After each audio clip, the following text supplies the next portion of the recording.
3. Chris, you rolled a 3. That means Sure did roll a 3. Today we will be discussing the question of, do your player characters have lives outside of adventuring? That's a good one. Hello and welcome to Roll for Topic, a roundtable discussion about topics related to running role-playing games. I'm Chris Salzman. And I'm Andy Rao. Andy, our listeners cannot see that, or they can't see this, but maybe you can see this. So I'm in a different conference room today recording, and there's a ring light in here as well. So I'm going to turn it off, and I'm going to turn it on, and you can see that I have this very dramatic, very cool looking lighting. Yes. What is a ring light? A ring light is just like this big circular light that has like, kind of looks like a big donut or so, but it makes you look way better than normal on all of your Zoom calls. Yeah. Well, listeners, you'll just have to take my word for it. Chris looks fantastic. Yes. I highly recommend that everybody travel around with a lighting specialist and maybe an audio specialist at all times. Yeah. Yes, for sure. Yeah. Let's see. So Andy, before we got on, you said you had like some new topics for us on the table. So I rolled on it. So I just heard this topic for the first time. Do you have anything you wanted to talk about before we get into the topic at hand? Oh, I don't think so. I'm still working my way through the books I mentioned in our last episode, so no great new revelations there. How about you? Yeah, I just picked up a book called The Goldfinch. This was I think, an award winner from fairly recently. Yeah. So this is the first time that I've read literary fiction in a while. Okay. Right. Yeah. So this is like, I mean, I consider like, literary fiction, right? This is a genre unto itself. Yeah. So it's not something that I do a whole lot of these days. I did a lot of it in college. This one so far is really good. I don't even know exactly how to describe it, but there's a very dramatic, like kind of action sequence that happens right at the beginning that I was not expecting at all, and I stayed up too late last night reading this book. Hey, that's fantastic. That's Donna Tartt, right? Yes. I read The Secret History by her, which is a classic. Okay. It's a really great book. I hate to say it, Chris. Keep up that enthusiasm, but I bailed on The Goldfinch halfway through. You did? Interesting. I did. Okay. Yeah, I just I kept waiting for something to happen, and then finally I asked someone else who had read the book. I was like, does the sort of thing I want to happen? And they're like, nope. So I was like, Yep. Okay, yeah. I think I'm done. That is my fear with this, right? And like, this is like when I talk about literary fiction in kind of a derogatory genre way, like that's always the thing that gets me with them is like, stuff just kind of doesn't happen in them. Like I'm very used to like, fantasy and sci-fi, right? Like mystery, whatever, right? Like there's always something happening in them. It's sort of like that's part of the genre is that like there's plot that is driving everything forward. And books where it's more, let's just say character focused, it can get a little bit dry at times because you're just like what's going to happen, right? Like something needs to, can't just have like this inner monologue and like them kind of struggling with themselves or whatever. Yeah. So I guess I'll spoil a little bit. Like, so The Goldfinch starts with, I guess skip ahead if you don't want to hear it, but it starts with this very dramatic, like, explosion inside of a museum that happens. Right. And so like the main character is trying to like pick their way through the wreckage and the carnage of that and like try to figure it out, figure out like what's going on, in it. And like, it's amazing. And I can absolutely see what you're saying that it probably is going to drop the ball after that. And, yeah. Well, I didn't mean to be negative. I do know a lot of people that love The Goldfinch, and I have read a lot of 900-page literary novels by white guys, and I enjoy it. It's I love it. But for some reason, The Goldfinch didn't do it for me, which is funny because The Secret History is probably structurally not that different. I mean, The Secret History opens dramatically, and then it's like 400 or 500 pages of the characters just like slowly self-destructing, and I couldn't get enough of it. So interesting. Okay, I'm being fickle here, but circle back and in a future episode, I'll need you to tell me if I should have stuck with The Goldfinch a little longer than I did. Mm-hmm. Yeah. Okay. Oh yeah, for sure. Yeah, I'm sure we'll talk about it. Yeah, it is kind of an interesting book, right? So like the topic that we rolled, like, right, has me sort of thinking about like, the inner lives, right, of like characters in in books as well. So like this is a good topic, I think, to talk about like, yeah, like, you know, do your characters have sort of lives outside of this story? Yeah. Yeah. So I guess, yeah, maybe I'll just turn it around on you. I guess do you have sort of like a default way that you approach this with your parties? Let's jump right in. So yeah, so my answer to this depends a little bit about the type of game we're dealing with. Mm-hmm. I do think that in modern day kind of quote real life games, it is a little easier for me and more common for me that players in my game have some kind of a real life job or deal. Mm-hmm. In D&D type fantasy, they almost never do. Adventuring is just their job. And I realize that's a very artificial contrivance of the fantasy adventure genre. But it's, the question I ask is, what fun would be added to the game by bringing in new elements? And to date, I have not really seen options for like the D&D type characters having lives outside adventuring that add a ton of fun to the game. That's not to say that nobody has ever like owned an inn, or nobody has ever told me that about something that they're doing outside of in between adventures, basically. But it has in D&D, it has almost never taken the center stage. So yeah, I guess I have more I want to say, but I want to see where this conversation goes first. My answer to that question is, honestly, relatively rarely do players on my game have a life outside of adventuring that impacts the game in a meaningful way. How about you? Yeah, I think that's a good nuance to put on it about the like having the impact. Yeah, having an impact on the game itself. I think plenty of times I've played characters or, you know, run games where, you know, like the characters, they have a backstory, right? There was something that was happening before they became adventurers, right? Yeah. And then like the game takes place in the time period where they're adventurers, and then maybe they retire and go off and do that thing again. But like, yeah, their new job sort of becomes adventurer. Yeah. In that, So I think for me, like where I tend to like play around with this a little bit more is with one shots a lot. Like I like having like one shots. I feel like lend themselves well to the like you're going to be an adventurer for a short amount of time, but you sort of have a life before and after after this. So the recent one shot that we did for the Build a Dungeon, Play a Dungeon on Roll for Topic, right? The conceit of that was all basically like that you work at a mall, right? Like you work at a mall and then this adventure happens, right? And then you kind of decide from there how that adventure is going to change sort of like how you approach the world. But like part of the fun of that one was saying like, okay, so this is sort of like who you are, like what your hobbies are, like what you do for a living. Like how is that going to kind of bleed into the adventure at hand a little bit more than like, I don't know, in a D&D style game where it'd be like, okay, you're a farmer, but like you're going on this adventure. So now everything that you do is based on like swinging a sword around or something like that. Right. Yeah. Well, I remember when we were planning that Build a Dungeon, I mean, we considered and discarded the idea of having the first scene take place on the job, actually. Yes. Right. Yeah. Where like at the mall job where the PCs were just going about their regular workday. And we cut that, I think that was the smart thing to do for the sake of fun and the adventure and time limit. But yeah, it's interesting. You said something along the lines of like, this is their new job, right? They were a farmer, but as soon as the adventure starts and the dice start rolling, they have a new job. And that's kind of how I treat things. You know, I have played various games where in the course of character creation, you kind of identify what your character's career is outside of like, am I a fighter or a barbarian? So, you know, you're a blacksmith or you're a scholar or, you know, and different games. I think, you know, 5th edition has this idea of kind of backgrounds, and I've never been 100% clear. And I know, I'm sure it varies from game to game. I've never been totally sure what to do with those because I've never known whether the right thing to do with like a quote character background in say a D&D game.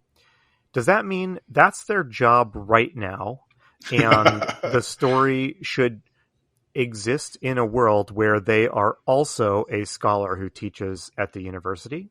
Yes. Or is that just like, or were they a scholar until the minute the adventure started and now that is just like background that informs their personality and explains their skills. How do you handle that when someone is like, oh yeah, my character's a the king's physician? Yeah, I think for the most part it ends up flowing through to their character sheet, like mechanics wise, right? It's like, okay, you're a scholar, so okay, maybe you're a wizard or whatever, right? Like it's pretty thin that way. But I mean, I think the reality is, like, in real life, even if you're sort of doing something else as your job, you still have all those, all that experience doing other stuff. And like, you might be called upon to do those things here and there, right? So like it does seem like it could be pretty fun, even in D&D, to be like, okay, like you are also going to kill a bunch of goblins, but like that farmer over there needs some help, help tilling the soil, or like isn't quite sure what's going on with the crops or something like that.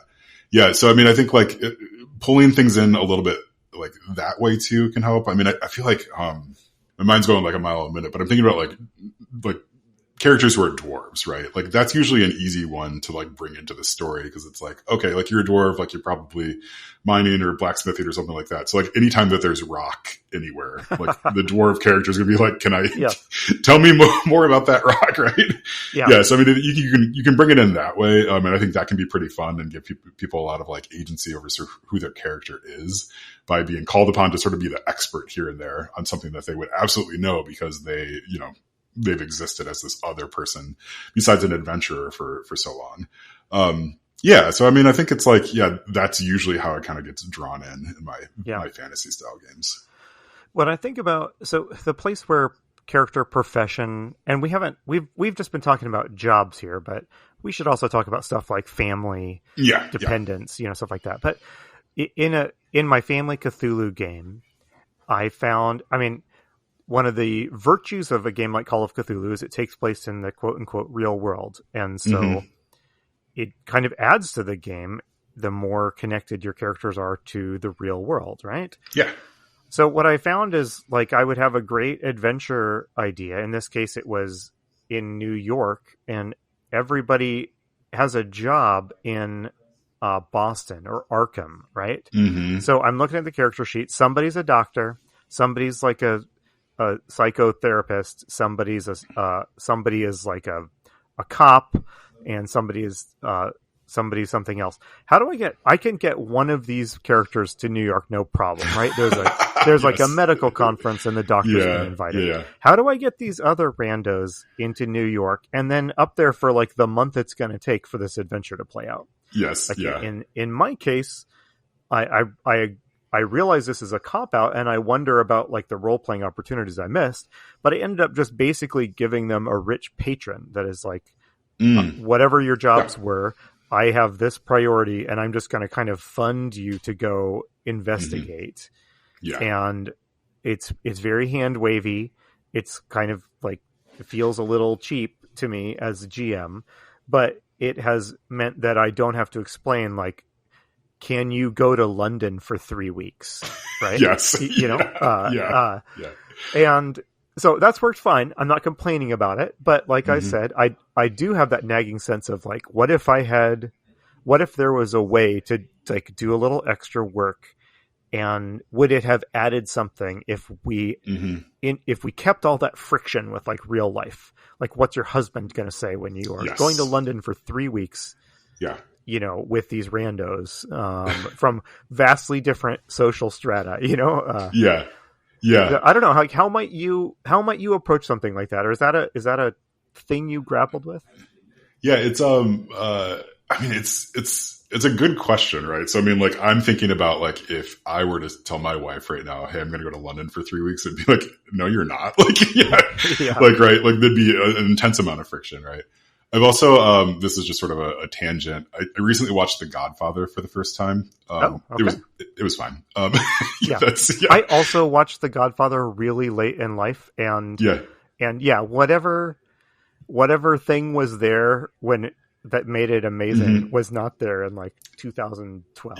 Like, yes. Yeah. I think it was probably so good at its time that everybody just sort of ripped it off. So like it was nice to see sort of like where various, quotes came from, and like excellent performances, right, all around. Yeah. Like, like I didn't dislike it. It also just wasn't like, I didn't walk out of being like, that is my top 10 favorite movie ever. I need to watch that every year. I have specific people in mind who are having their like heart rate just spiked, listening to this. So yeah, feel free to at me. I don't care. Come at me. But yeah, I was thinking about in that movie, and then I'm also like, I was like, well, I should watch Godfather Part 2 as well. So I'm like halfway through that. Again, same. It's fine. Yeah, but so there's like a couple times in that movie, and then also the second one so far, like some mobster or whatever, right? Like, will like just turn to his wife and be like, I gotta go away for a couple days. And like the wife just gets this look in her face like, okay, I guess you have to go away for a couple days. I'm like, that's not how the conversation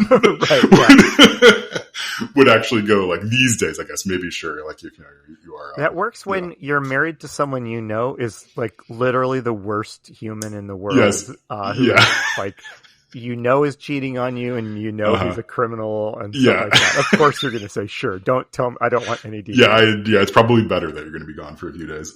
So like, I don't know, like thinking about that, like, how do you pause your life to go on this journey? Right, it becomes a lot easier. Like, I think that's why people end up reaching for that like edgelord character, because it's like, well, this is very easy for me to go on this adventure because I don't have anything else in my life. My family was all killed in an explosion, right? Yeah, it's like, now I've got nothing but revenge on my mind, right? And like that's all I need to do. So like, if you pay me, like I will use my sword. And like that is, I mean, I think that can be like somewhat compelling for, I don't know, maybe like a younger player, but I think like these days, I'm a little bit more interested in that. Like, what's the sort of, I don't know. Yeah, like what are those points of friction that would happen in your real life if you did that? And it's like, right, like I think you reaching for that like wealthy patron, I think is a totally fine way to handle it. I guess my question for you is like, do you think that these players, if you had turned it around on them and said like, hey, can you tell me a reason why you'd be in Boston, or like why you'd be in New York from Boston? Do you think they would have been able to come up with like a good response to that? Man, I'm feeling really shamed as a GM because that's such an obvious thing to do. Make the players solve your problem. Yeah, well, I mean, it's in hindsight, of course. Right, yeah. I don't know. I mean, it would have been a stretch because, I mean, it would be a bizarre coincidence of events to get, these 4 PCs in London for 3 weeks together, hanging out together, but that is the sort of weird thing that might have prompted a really fun idea, right? What if they all won a prize, and or who knows, right? Yeah, it's kind of like, so the game that I'm playing in right now, that Matt Wilson is running, we have sort of like the group got together over a shared enemy, and he just asked us in the first session, I think it was, he just like why did this person, how did this person wrong you? Yeah. Right. And like, so we all had to come up with like a reason for it. And it's like, it was sort of enough to give us a reason for, this is why you're all in the same tavern at the same time. Yeah. Right. Like, and you're all like, and then when that guy walks in, you all want to go, kill him immediately. Please tell me that like every player's answer to that question was, he killed my whole family. Yes. Yeah. Out for revenge. Yeah. Like I was madly in love with him. And like everybody's, So I mean, like, I think that's a fun way to do it. Like, I mean, there's lots of ways to sort of, I think, like get people together for that like inciting incident. But like to the question at hand, it's sort of like exploring the everything else that's going on sort of in the periphery of the adventure. Like, you're setting aside your life. Like, maybe you have a family, maybe you have a career. Like if you are a farmer and you suddenly leave in the middle of the, like, I don't know, the harvest season or whatever, like your farm's going to be wrecked, like, and ruined, right? Like this is a very big deal for you to step away. Like, so it's got to be something probably pretty important. It can't just be this little like, background story. It's like, if you're going to leave, it's got to be for a very good reason. And I think like, I don't know. I mean, it is very easy as GMs and I think as players to just try to ignore that, or just have it be part of your backstory, not your current story. If that distinction makes sense. Like, like my backstory is like, I used to be a farmer. It's like, but you actively own a farm. You can't just walk away from it. There's got to be a plan, or you have to be willing to make that sacrifice in some way. And that's going to change, I think, probably how you approach the adventure entirely. Yeah, for me, the key is, there's a million things you could introduce into your game to make it more plausible or realistic. Mm-hmm. The filter is like what's going to add fun, right? So you could Yeah. introduce mechanics for like having to go to the bathroom a couple times a day, Yeah. Yeah. and Yeah. that would be more realistic. But no, no one was going to do that because that sounds Mm-hmm. really dumb. Yeah. So how it's that question, how it's a similar question to like have to a game where your character has kind of dependence or connections or allies. Like Mm-hmm. how do you make that part of the game something that is interesting and fun and adds to the experience rather than just being kind of a liability for the Mm. character or something a chore they need to remember to like do every now and then. To me, that's a challenge.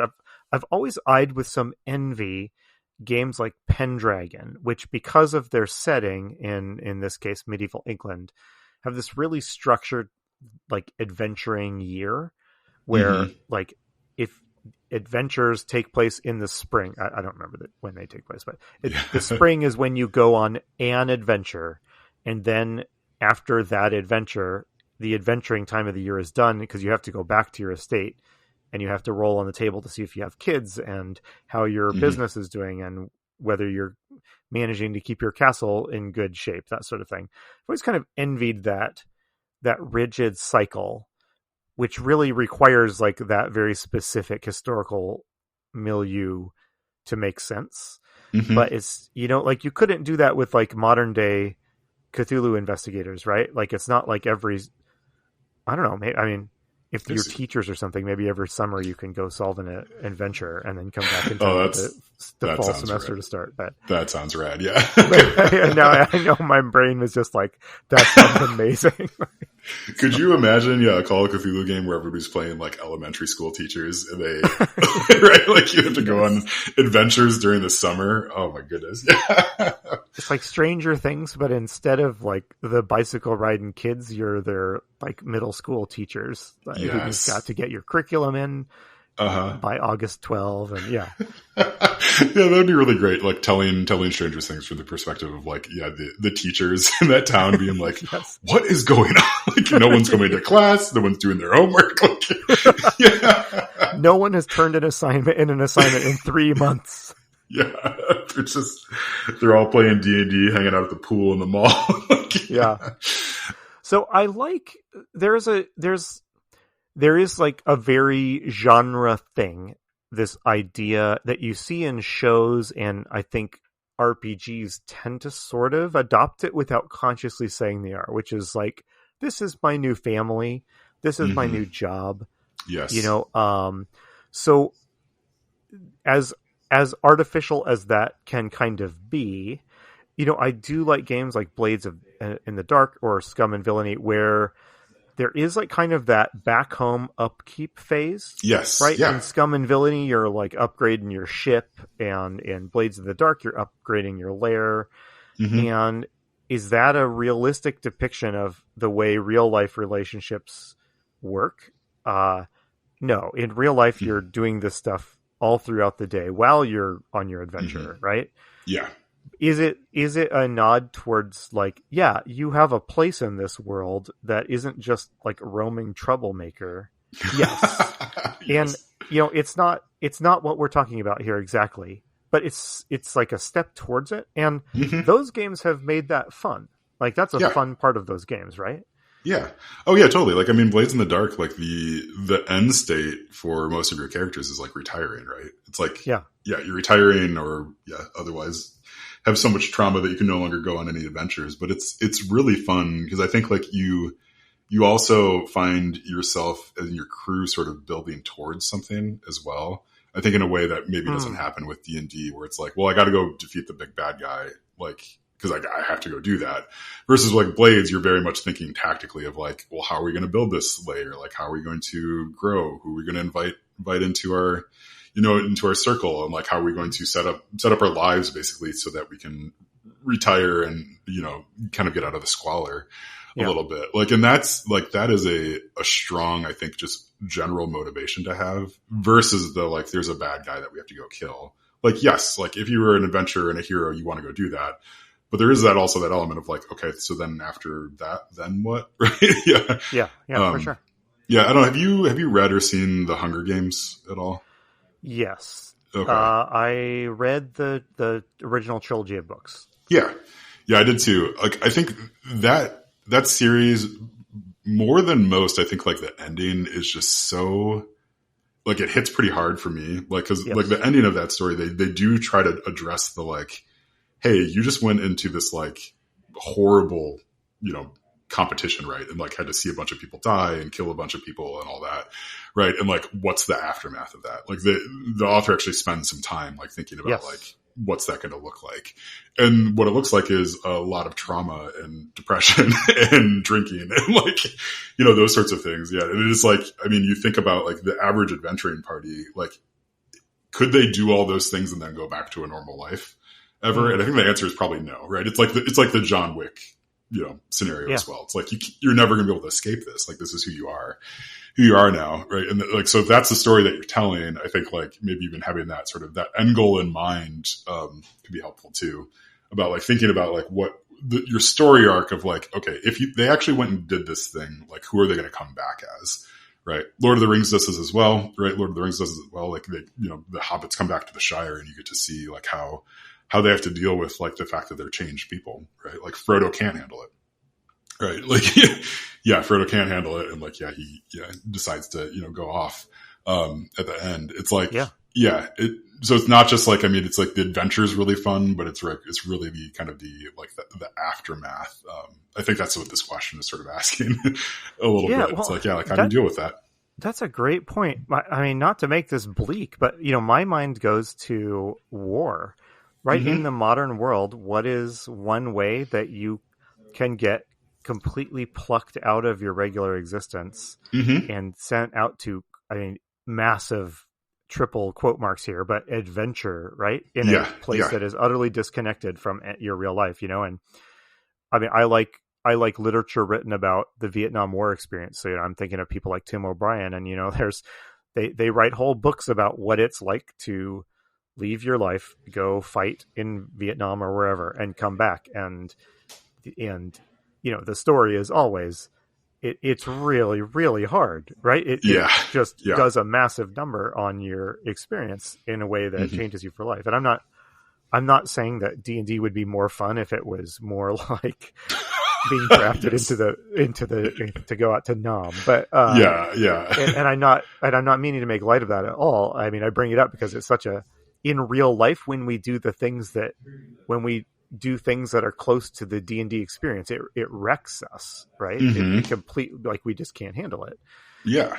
And on a slightly less bleak, or maybe just as bleak, I don't know. I mean, how many articles or talks have you listened to, Chris, about like maintaining work-life balance? Yes. Right? Yeah. I mean, we have all been there, right? Like you go to work, you try and shut out for 8 hours or whatever, these incredibly pressing real life things, right? Your kid's having trouble in this, or your marriage is in a rough spot, or you have some hard decisions to make as a family, and then but you got to go into work and you got to do this. So, all of us, I think, have some innate talent at compartmentalizing our experiences. And all of us, I think, acknowledge that there's a real limit to that.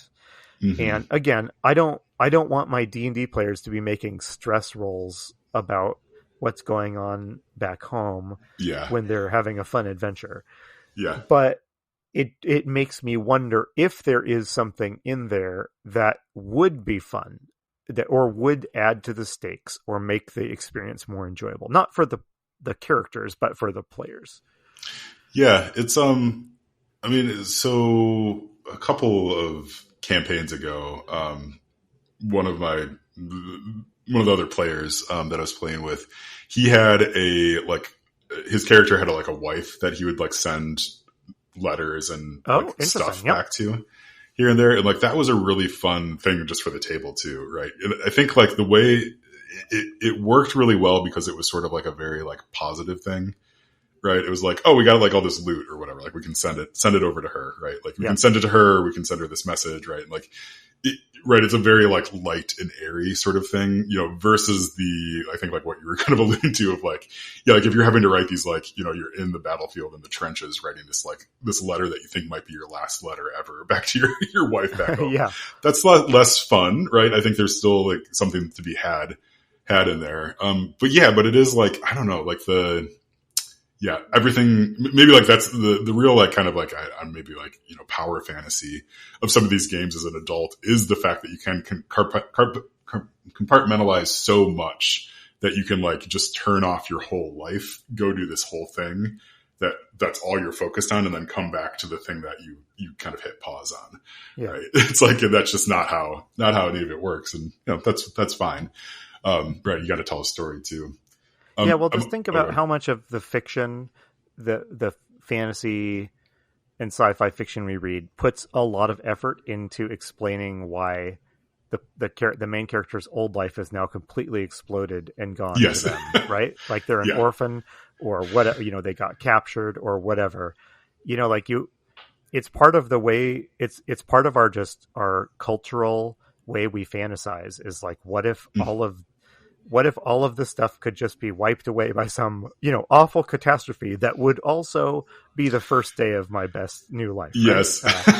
Yes. Yeah. It sounds kind of bleak when I say it like that, but I mean, it just is a thing that we all do. Mm-hmm. And by the way, when you were talking about mailing home treasure and stuff to your spouse back home, I'm picturing that like every 3 weeks, your husband or your wife back home on the farm gets like a package, and it's got like the shackles of Garus, which like, you know, like deal +5 damage to undead. And then, I don't know. Like thank you for the 75 goblin bows of poor quality. Right. Exactly. There's one other thing I wanted to bring up. Like there's this, the video game Earthbound for the Super Nintendo, has this really fun, like I think it's kind of a fun mechanic, although it can be quite annoying, where you have to, there's a status ailment that can get called homesick. Okay. So you have to call your mom basically every once in a while. Oh, how game, fun. Right? Cause like you're a kid going on this adventure with a bunch of other kids. Yeah. So every once in a while, like you have to like, call your mom or actually go back and visit her or something like that. And it's not like a huge thing. It's just like a reminder of like, right, you got to check in every once in a while. Yeah. But I always just sort of like that. It's like, it's a very, it was like, you know, a small way of sort of like working in that, like, you still have this family back home, right? Like, you're still a kid. Like when you're done with this, you're still going to want to go home and sleep in your childhood bed, right? Like, oh, totally. Yeah. The video game Cyberpunk 2077 has an interesting thing. I think they actually added some of this in after launch, but like you could get in like relationships with people, and then every now and then you'll get like you'll get a phone call from them that's like, how is it going? Oh, and okay. I love it so much, but it also is just this like comical dissonance with the rest of the game, because it's like, hey, how's it going, honey? Yeah, I've killed like 700 people since we last talked. And I blew up a bunch of warehouses, and like I shot down a mech, you know, and stuff like that. Like, and, I love what they're trying to do. Like, it's not there, but I think there's demand for that kind of stuff, you know, but I also don't know how we plug it into the model we have of just what an adventuring life looks like. Yeah. Yeah. Oh, it's all really good stuff to think about. Like, I think, the thing that I'm going to take away from this is like, yes, have a backstory for your characters as much as you can, but also like, try to think about like how that's going to affect sort of the day-to-day of the adventure. I mean, even if it's as small as, I don't know, like, you've got a husband back home, and it's like, oh, you see some like a shirt that you think would look really nice on him or something like that in a shop. And it's like, just pointing that out as like an option for your players or something like that. Like just having little things that you can remind them of like the life outside of the adventure. The life outside of the adventure, which is like really like, again, like that's sort of why they're going on this, right? Is they probably want to keep that life going in some way, or to make a better life for themselves. It's not just like a go kill the guy. It's like, this is why we're doing it. Yeah, that makes me think. You and I are both fond of like GM prompt questions. Like, you look out at the vista and see the tower in the distance. What moment does this remind you of from whatever? What if some of those questions were like, what is the story of your kids that you've told everybody else in the party like 300 times that they all roll their eyes out when you start saying it, but they humor you? Or what struck you in that lost conversation that you had to bite down on a laugh because it reminded you of an in-joke you have with your spouse or something? That's good. I wonder if little things like that might do the trick a bit without having to go full bore. Like, okay, it's time to like travel 500 miles back home to like take care of your farm. Yes, we will be pausing our adventure to have 2 hours of writing letters to your. That's right. Yeah. Okay, well, we should wrap up. Yeah, cool. All right, well, that was a good conversation. Thanks, Andy. So we've been Roll for Topic. We're part of the Roll for It podcasting media network. Our sister show is the Splat Book with John Corey and Jess. I almost said Kyle. Kyle hasn't been on that in a long time with Jess and Ben. They're really great. Go check them out at thesplatbook.com. You can also listen to Zombie Strains with Andy and John. That's also great. They just announced they're wrapping up season 1 pretty soon here, although I think it's going to be in a few months or so when it actually got to get through the 40s first, but we're closing on that. That's great. Is it going to, is one of those things where it's like the 40s is going to be season 1, and then by the time you get to the 90s, it's going to be like 91 to 92 is season 7. Oh, it's going to be like every decade is one season until you hit like the 80s, and then it will be like, well, for the next 20 years, we'll be doing like 1983. Yes. Cool. Yeah, that's great. Well, I mean, I love it, so it's great. You got anything else, Andy? Nope. I'm all good. Okay, cool. All right. Well, I've been Chris Salzman. I've been Andy Rao. Remember, if your player's having fun, you're a great GM.